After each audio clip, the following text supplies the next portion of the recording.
questions, really clarifications for our residents, and that is, Town Square is an example of what we had defined in the updates as an urban development. This is a very good example of that. Sure. And when this came forward, originally, how many apartments were requested to be in this center? Sure.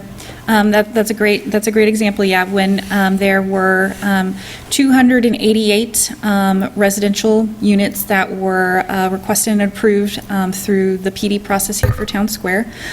There were 200 multifamily and 88 condo-style residential units that were approved in 2 separate locations here within Town Square. Obviously, today that total number was actually not built and constructed. What we have next door are 167 residential condos.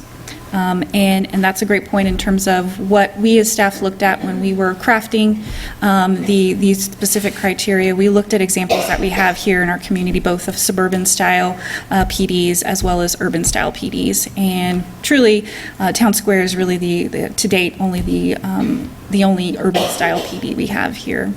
As an example.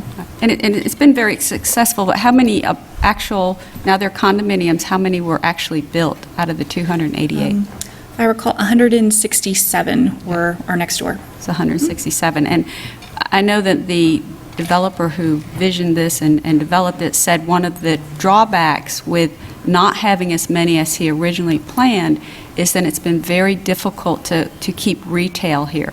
We've done a great job with restaurants, but we haven't done a very good job with keeping a lot of the retails. They've gone out of business. And then Lake Point, of course, would be a very good example of a suburban. And that's how you defined it here. And that's been hugely successful, very successful. And in terms of Imperial Market, when that was approved, I remember we approved 300 units there, correct? Sure. So, yes. In the actual market. Through the general development plan for the Imperial development itself, the larger development, the general development plan approved up to 625 within the entire development, 300 being in the first phase, which is located next to the ballpark itself. What was actually constructed there was 254 units.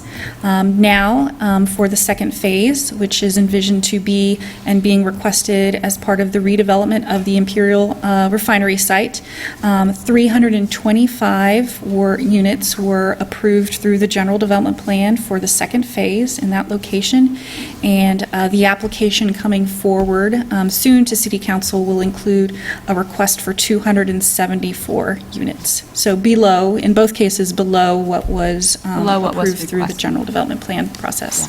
Yeah. And I think that's important because I don't think a developer is going to develop any more than he really feels is necessary for that development. So, thank you. Okay, Mr. Gundy?